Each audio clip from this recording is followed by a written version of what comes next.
Hello, good evening. It's a warm welcome to our studios in Canifing, and this is the news first, our top stories. German President Frank-Walter Steinmeier makes history, becoming the first sitting European leader to visit New Gambia. More ambassadors present their credentials to President Barrow as they begin their diplomatic sojourns in the Gambia. The National Assembly unanimously adopts the historic Human Rights Bill. And the International Criminal Court clashes with Jordan over Aman Mahdi's failure to arrest Sudanese President Omar al-Bashir. Well, these and other stories coming ahead in the next 30 minutes. I am Fatou Janembai.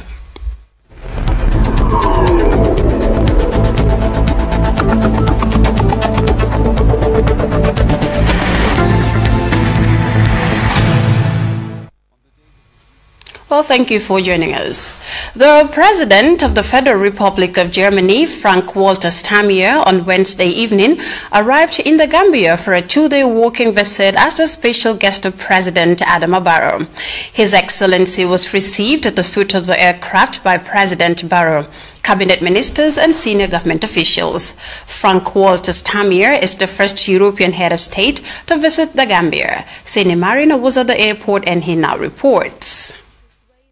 The German president is on a two-day visit in the Gambia. He will hold a closed-door meeting with his host, President Adama Barrow.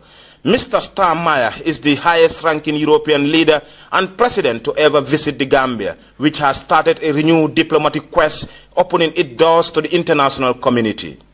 After a graceful landing at the Banjul International Airport, the German president was treated to a presidential guard of honor by members of the Gambia Armed Forces before his motorcade drove through the cheering crowd to his residence at the Coco Ozone Hotel in Kololi. During his stay, President Steinmeier is expected to meet civil society representatives, visit the German-supported hospital ASB at Dipakunda, and as well visit the Victim Center in Kotu. His itinerary also includes a tour of the brickwork and automotive units at the Gambia Technical Training Institute, GTTI, where he will hold discussion on migration, reintegration, and perspectives for young people at the GTTI Bantaba. President Steinmeier will also visit the Amadou Bansang Jobate Music School, where he will witness a performance by school children before his departure to Banjul International Airport. President Steinmeier, who was elected the 12th federal president of Germany in February this year. Before his election to the presidency, Mr. Steinmeier served for several years as federal minister for foreign affairs. Reporting for GRTS News, I am Seni MK Marena. Now moving on, more ambassadors continue to be received by the President, His Excellency Adama Barrow. The latest to present their credentials are the ambassadors of the Kingdom of the Netherlands and Republic of Austria. The signal warming of ties between Banjul and European countries who enjoyed somewhat strained relations with the previous government of Yahya Jammeh, who often accused Europe of trying to impose terms. Mamadou Diallo looks at what that means for the Gambia, especially at a time when it is eager to attract more Western attention.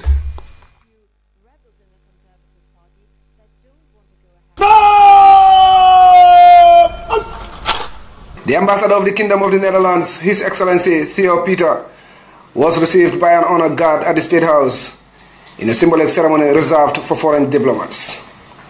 He was later escorted to the chambers where the Gambian leader, His Excellency Adama Barrow, waited to receive his credentials. Speaking to journalists after the presentation, Ambassador Peter said the ushering of a new political dispensation is an opportunity for the two countries to take relations to a whole new level, adding that the Netherlands will use its position in the EU to support the Gambia. We discussed a whole range of issues, including also some economic issues.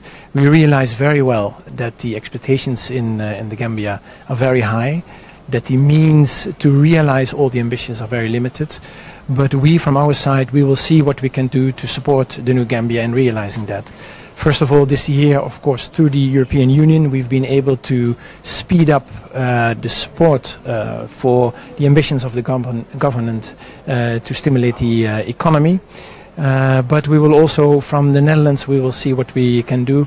One concrete example can be that we will organize a mission in 2018 to come to the Gambia, an economic mission with companies, but also people from the government that have access to certain programs that could be profitable for the Gambia. The Ambassador of the Republic of Austria, Her Excellency Caroline Gooden, later arrived at the State House for a similar function. Madam Gooden also welcomed the new political environment in the Gambia, which allows the government to re-engage with the international community. She said that Austria will work with the Gambia to strengthen cooperation in the fields of the economy, education and tourism. So we are looking forward as country, as Austria, to support the development in the next few years. As you know, Austria is a member of the European Union, so in that framework we are totally committed to helping the Gambia to develop, to get its economy right, to get its governance right, to get the justice system, its education system, health system, but particularly its economy right. The warming of relations between the Gambia and the European countries marks a shift in the country's foreign policy.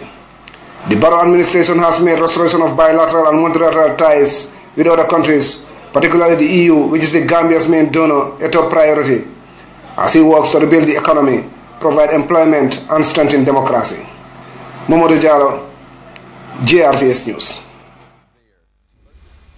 And now, from the ambassadors presenting their credentials to the head of state to the Commission of Inquiry, the managing director of Guarantee Trust Bank Wednesday, appeared before the Commission of Inquiry to answer questions about several accounts belonging to companies reportedly owned by the former president.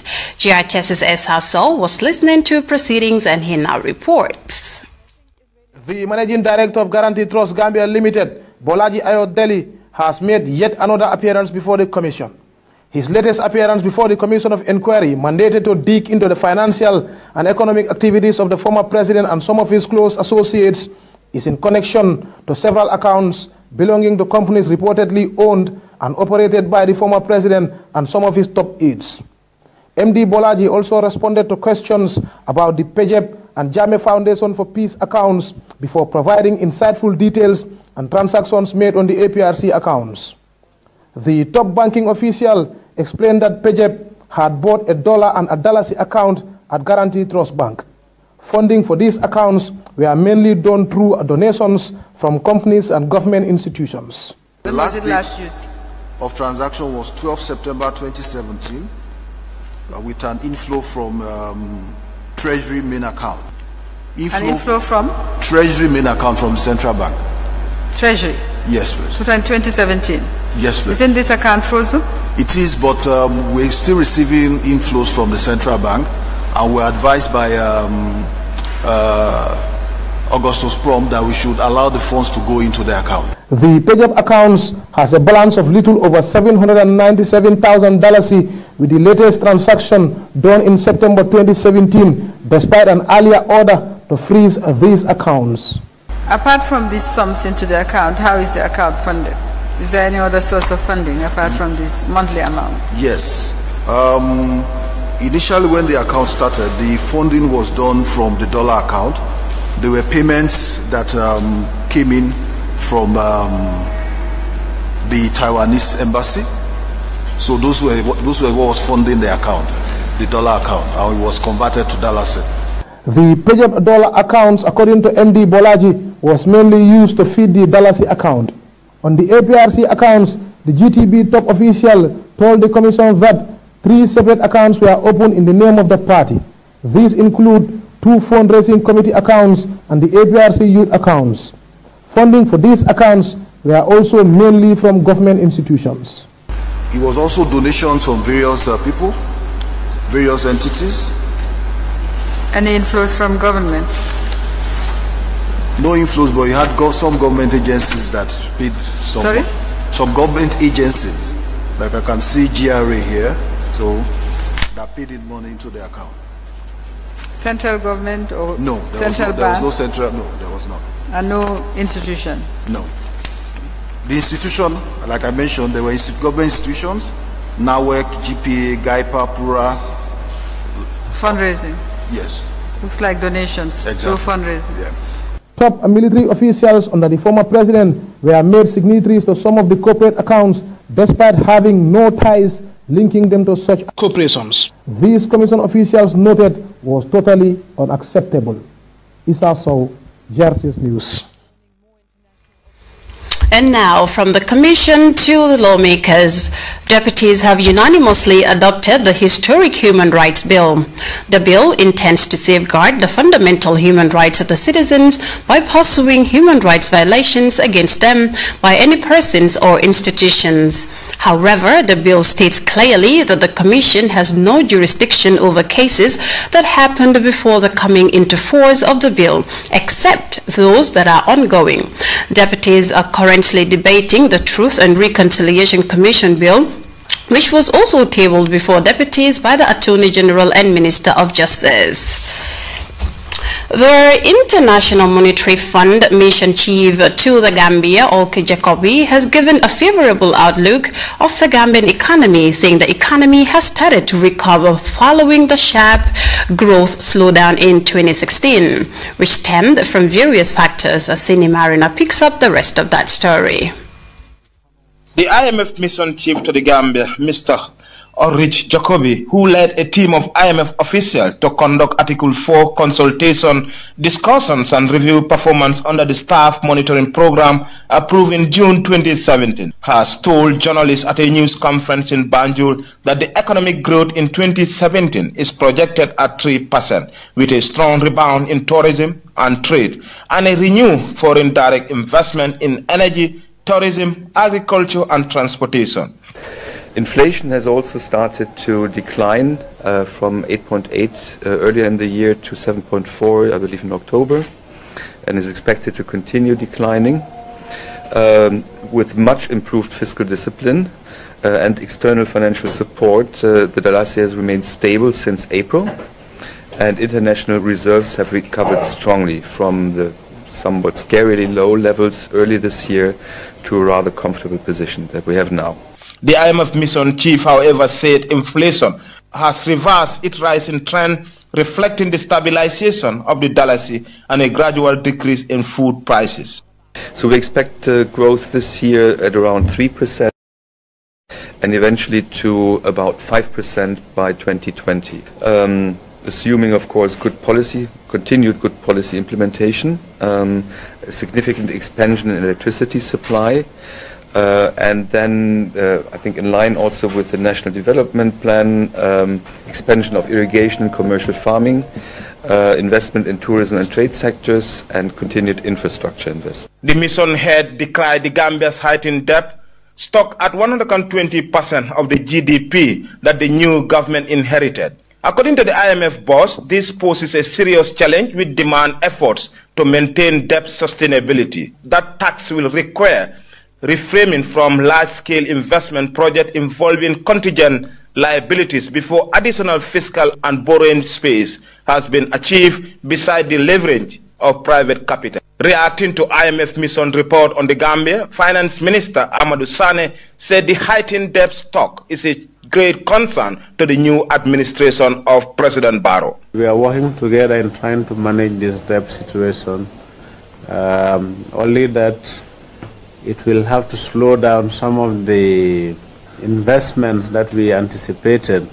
We have to really take time to reduce this debt stock so that we have more borrowing space, and we can then start implementing some of the serious investment projects in this country.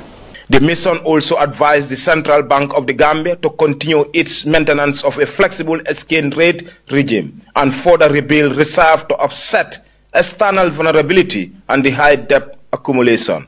Reporting for GRTS News, I am Seni Marena. Now, meanwhile, the groundnut trading season has kicked off. The announcement was made by the main agency responsible for groundnut trading in the Gambia. Amnata Sanyang has more details of that in this report. The beginning of the groundnut trade season. This according to the National Food Security Processing and Marketing Corporation. The trade season proper started last week Monday, that's the 4th of December, and it will end on the 15th of March. You are talking roughly about 4 months of active marketing of groundnuts. The Gambia Groundnut Corporation, what it used to be called, now called the National Food Security Marketing and Processing Corporation, is one of the participants in this sector as far as groundnut marketing is concerned. This is the first groundnut trading season under the new government, and officials of the leading marketing agency are hopeful of a successful season for farmers and the government. Government has determined a subsidized price of 17,300 per ton for farmers who deliver their nuts at the primary buying level. Here in the Gambia, the primary buying level is called the SECO. But if you deliver the nuts to any of our 9 depots, you are paid 18,800. This period is an important point for farmers who have been toiling in their fields and are now set to enjoy the fruits of their labor. Groundnut is the Gambia's main cash crop and a significant contributor to the country's economy. We have close to 60 cooperative societies that we are pre-financing.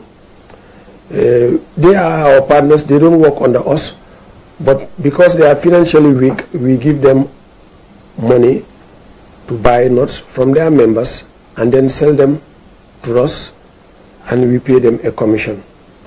As far as groundnut processing is concerned, officials reveal that aflatoxin has been their major constraint over the years. They also hope to bring solutions to some of the issues affecting farmers. Officials say that the corporation will put strategic measures to ensure an effective trade season. Reporting for GRTS News, I am Aminata E. Sanyang. A joint simulation exercise was held at the Banjul Ferry Terminal on Wednesday. The exercise was designed to test the ferry service's preparedness in dealing with emergencies. Alui Mendi has more in this report. A simulation exercise at the Banjul ferries on Wednesday morning. Around 9 a.m., a signal was sent to all public institutions with stake in disaster response, indicating that the Kanilai ferry plying Bara to Banjul terminal was in flames and lives were at risk unless something was done. The fire rescue services and the Navy arrived at the scene and soon returned to the shore, drowned victims only to find waiting ambulances who dashed to the Edward Francis Small Teaching and Serakunda hospitals for a quick, pretentious medical battle. Organizers of the game said it was meant to assess the country's current state of preparedness for disaster at sea.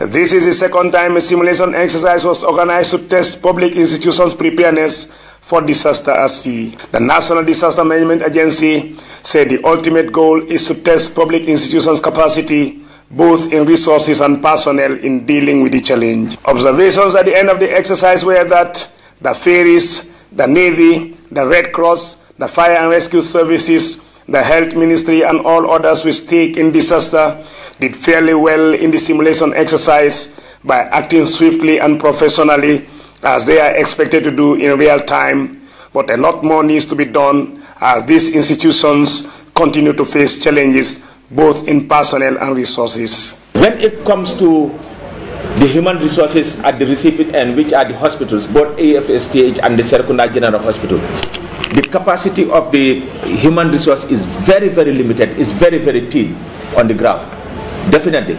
And then the space for the emergency, accident and emergency ward is not at the list of standard. We do not have enough or good communication gadgets on board our boats. So this is why when the distress call was made sometime around 9:30 or 9:25, we were unable to react. And the other issue was inadequate fuel. We are using high-speed boats, and these are boats with 230 horsepower. We responded within our two fire rescue station, that's Bara and Bakau. But unfortunately, Bara came up to the point, rescue one, then they both have a failure. Modu Sise, the disaster coordinator for North Bank region, said poor network in communication was realized at sea at the time of the simulation exercise, and when the rescue team got to the ferry, while it was supposedly in flames, the ferry captain could not say which engine was affected. These situations and others, said Sise, are all scenarios that could delay real-time disaster rescue processes. The time that the distress call was made and the time we received the Navy and the fire service was a little bit low. That was a challenge. Communication also was weak. Honestly, this will go to GSM companies. I think as a country, we need to improve on that. I was trying to communicate to central level using my mobile phone. I could not get through. Also, we realized that drivers do not adhere to double signal, for instance. When we are running, I asked the driver deliberately, put on the double signal so that we inform that something is happening and we are rushing for an emergency. But we find it very difficult. Some drivers will be horning, double signal is on, they don't even react. The Wednesday simulation exercise was not attended by the police force as stakeholders in disaster. The National Disaster Management Agency said they were disappointed as they prepare a report on the exercise for informed decision-making in future national response to disaster at sea. Louis Mendy, GRTS. The Director General of the Gambia Immigration Department and senior officials continue their nationwide tour with meetings in the North Bank region. Ibrahim Massani has details of that in this report. Addressing the security forces and members of the community, DG Sanyang spoke at length on the importance of the tour. He called on various security units in the area to complement each other's efforts in delivering their duties. And this is what definitely we expect from all of you. You are a family. No service is important than the other. As long as we are here as Gambians, we are here to serve the Gambian populace. No service is more important than the other. Mr. Sanyang urged the country's servicemen and women to be loyal to the state and advised them not to inculcate fear in the people. Responding to concerns made by the community leaders on issuance of national identity card, Mr. Sanyang assured the public that by end of February, national IDs will be issued to Gambian citizens. The Commissioner of Training, Gambia Immigration Department, Hatab Bojang, urged the security personnel to have discipline at all times in their dealings, including their dress code. Let's have the cooperation within ourselves. It's only the uniform that can differentiate us here, if you can see. We have the police here, we have the military here, we have immigration here, we have the dress squad, and we have the CID. Oh, what? The SIS. So that means we are one under one umbrella. GRE, thank you, GRE. Okay?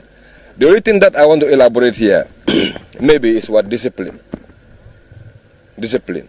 If you say we are together, we are one family, discipline must be inculcated in us at all times. We must observe discipline. The Commissioner of Operations, Lamin Jatta, emphasized teamwork among sister forces, especially movements across the porous borders within the locality. This is what we call in the immigration integrated services. Not one single individual service will be able to do a job alone. Other speakers, including Commissioner Asan Diouf of North Bank Region, Major Ibrahim Kurubali, 2nd Infantry Battalion, Farafenye, Chief Superintendent Julde Kamara of the Gambia Police Force, lauded the cordial working relationship between sister security forces in the area. Ibrahim N. Sane, GRTS News. Now, officials of EcoBank Gambia Limited have commissioned and handed over a solar-powered borehole and water tank to the Brikama Health Center. The event marked the 5th year anniversary of EcoBank Day. We have details of that in this report. Promoting safe water for a healthy life is the theme set aside for the celebration of EcoBank Day. The day, which is celebrated in all 33 countries the bank operates in, is meant to give back to communities they serve as a financial institution and service provider. With this idea of giving back in mind, in 2013, we launched the EcoBank Day initiative, where our employees could come together to help a worthy cause by volunteering their time to work hand in hand with members of our committees and support the important financial contribution made by the bank to improve the living conditions of the more vulnerable members of our communities. This year's celebration took the EcoBank officials to the cosmopolitan settlement of Brikama in the West Coast region, where the bank built a borehole and a water tank for the provision of safe drinking water for the women and nurses at the maternity ward of the health facility. We can each make a difference, but you have to start somewhere. And today, by coming to commission a solar-powered borehole at Brikama Health Center to provide safe drinking water, EcoBank is just doing that. It is my hope that with this investment of close to $400,000, some of the key challenges you might have historically faced with water supply will be resolved. Aliu Sonko, officer in charge of the hospital, said having this water facility at the health center will address the water challenges faced by his hospital. Water is very important in a sense that when you provide water for the individuals and so forth, it makes the brain have the much needed energy or oxygen that it requires. So it doesn't mean that all water is only there just for you to your belly to be full or to take out taste in you, but it makes your brain to be healthier by providing the necessary oxygen that it requires. The Minister of Health and Social Welfare, Safilo Cisse, stated that reliable water supply is essential to human life as she registered her ministry's appreciation for the development initiated by the bank. Potable water is both important in the delivery of health care and the attainment of positive health outcomes. To prevent and control infections in any setting, reliable water supply of potable water is essential. Equally, with reliable water and potable water supply, both the staff and the patients stand to benefit. The bank's effort is therefore very commendable. I am also aware of the bank's support to other facilities within the country, including not very long ago that of the Farafenni General Hospital in 2016. Brikama Health Facility is one of the busiest centers as it is the only maternity unit serving that area. And according to statistics, it has a monthly delivery of 500 babies. This intervention by the bank is a massive development for the people of the area.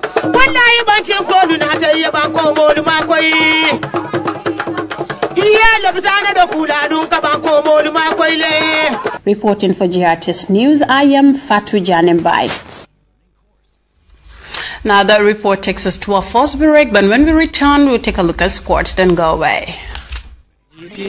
Carry your bank everywhere you go with the GT Bank Gambia mobile app. Take control of your account anytime, anywhere with ease and security. Do your banking the smart way with the GT Bank Gambia mobile app. Check your account balance, transfer funds, buy now with cash power and mobile credit, withdraw money from our ATM and POS, and pay your bills, request for a Verve card or Visa card, check your Forex rates, and do so much more in just a few steps. Download the GT Bank Gambia mobile app today from Google Play Store or Apple Store. Do your banking the smart way. Do your banking now with the GT Bank Gambia mobile app. Terms and conditions apply. GT Bank, wouldn't you rather bank with us? Lubesa bes, Nemoji for it. Hey, Lubesa bes, Nemoji for it. Hey, ma waxati. Ñëwal. Aka sakal loolu. Ñëwal. Aka neex loolu. Ñëwal. Neex na ci panket. Ñëwal. Neex na ci mburu. Ñëwal. Neex na ci tapala. Ñëwal. Cey moji fari. Ñëwal. Aka sakal loolu. Ñëwal. Lay lay la la. Moji fari. Xolal. Jas. Ma yëkkati. Ba atankel ko moji. Neex na ci banquet ñetti mburu moo ci fariñ baax ci tabala ba baax ci seen pour moo ci fariñ réew mi jëndaleet ko fariñ bi dafa neex lool ta sakkan lool moo ci fariñ moo ji bu mu jëndee ba tey bonul moo ci fariñ moom lañu taamu ta sakkan lool moo ci fariñ ak a neex jëndi leen ko yéen ñu doon ut fariñ bu baax fariñ bu sakkan demal tey ca Moustapha J Diallo and Sons ca 61 OAU Boulevard bi tey it nga tëgg sa téléphone call leen ci 4227 566 wala it 9244 331 kon wala it nga dem ci seen makkaan ba nekk Pictive waa kër Moustapha J Diallo and Sons.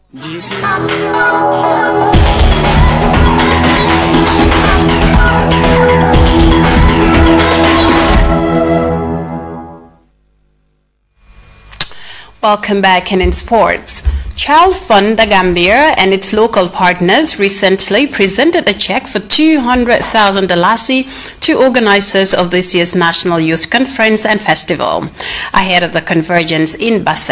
Aminata Sanyang has more on that in this report.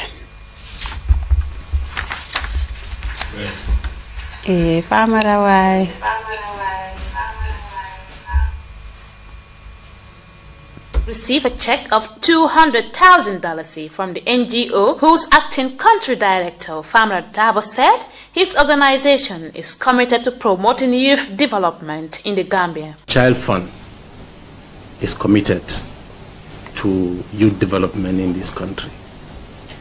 If we don't participate in NECONF, then I don't see any other organization that should support NECONF. And today I'm saying Alhamdulillah Rabbil Alameen because I see that support coming. So I should thank God.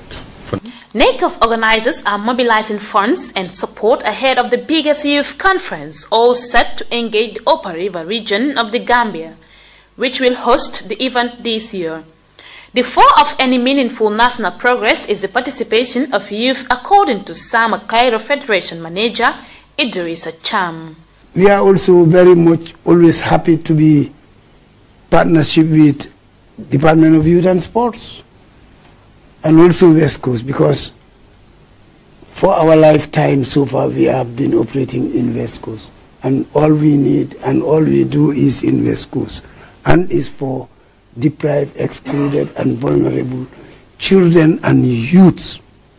Whilst calling on the public to emulate Child Fund, the governor of the West Coast region, Ibrahim Mbalo, described young people as the engine of growth. I use it as a strategy to really look into the welfare of the youth. And the youth are the people who can maintain peace. Where there is trouble is the youth who are always used. So putting them together is something which we are blessed of, and this NACOF is a clear testimony of government's involvement and government's stance in ensuring that the youth of this country's needs are met and really put into consideration. Dembo Kambi is the chairman of the National Youth Council. I can fully say that here, this is the biggest support we got as a team 2017 NACONF 2017. The moment draws nearer when young people across the Gambia will convene to discuss the future and pave a way forward to satisfying their individual goals and collective aspirations under a new democracy that emphasizes youth participation as a necessary condition for sustainable development. Reporting for GRTS News, I am Aminata E. Sanyang. And from sports, we now take our second break. We'll be right back.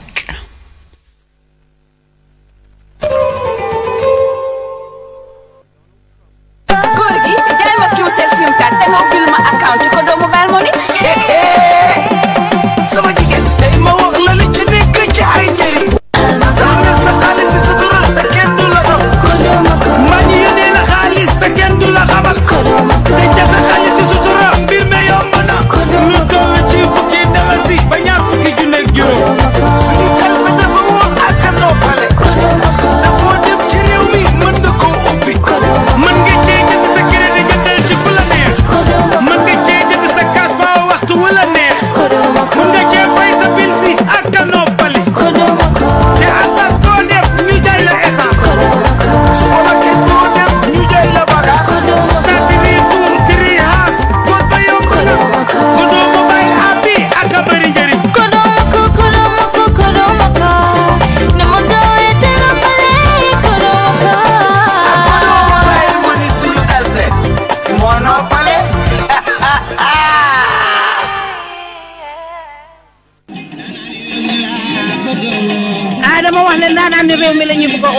kana leen di oo Gamtel Gamtel a oote ci lan Gamtel nee na kër gu nekk war nga am internet ndax nag internet mooy dox soxla ji mooy dox ji mooy wax ji kon ñëpp war nañoo am internet waaye nag internet boo koy uti da nga koy uti ca fa nga ko war a utee foo ko war a utee ci ndeyu ñëpp ki nga xam ne moo boot communication yëpp moo jur ñëpp mooy kan Gamtel nee na promotion bu mag laa leen amal promotion boo xam ne bii delloo leen njukkal rek lay doon ADSL 2 plus internet dama ne internet bari na waaye bii internet la ñu wax kana ko indi Gamtel nee na nu may def ak yéen damay def ak yéen nag free installation téléphone line boo ko bëggee fii ba décembre ñu defal la free installation doo fay dara waaye ADSL installation free doo fay dara yow daal jëndal sa modem rek toog ñu defaral la ba mu baax lii nga xam ne mooy 512 kilobits bi daan jar 1005 yóbbu nañ ko ba $1000 ndax yéen waaye dama wax ne ñi nga xam ne ñoo fa nekkoon nag sax fa kenn fàttewu leen ndax nag ko la rek ginnaaw lay féete ma ne dala nga daan fay benn weer fayal ñetti weer ñu defal la 20% discount fayal juróom benn weer ñu defal la 30% discount waaye at nag ñu defal la 40% discount kanamun di Gamtel oote na ñëpp jóg gaaw leen de promotion bi ñaari weer rek lay jël novembre ba décembre jeex ñoo emale ko fa rek daw leen bu leen ko kenn nettali uti leen ko dama ne jóg leen mooy ndey internet yi de moo tax ñuy wax de ki tax nga tax bu taxee ba nga tax foo ko rombee ne ko yaa tax ma tax te ki tax nga tax mooy kan mooy Gamtel.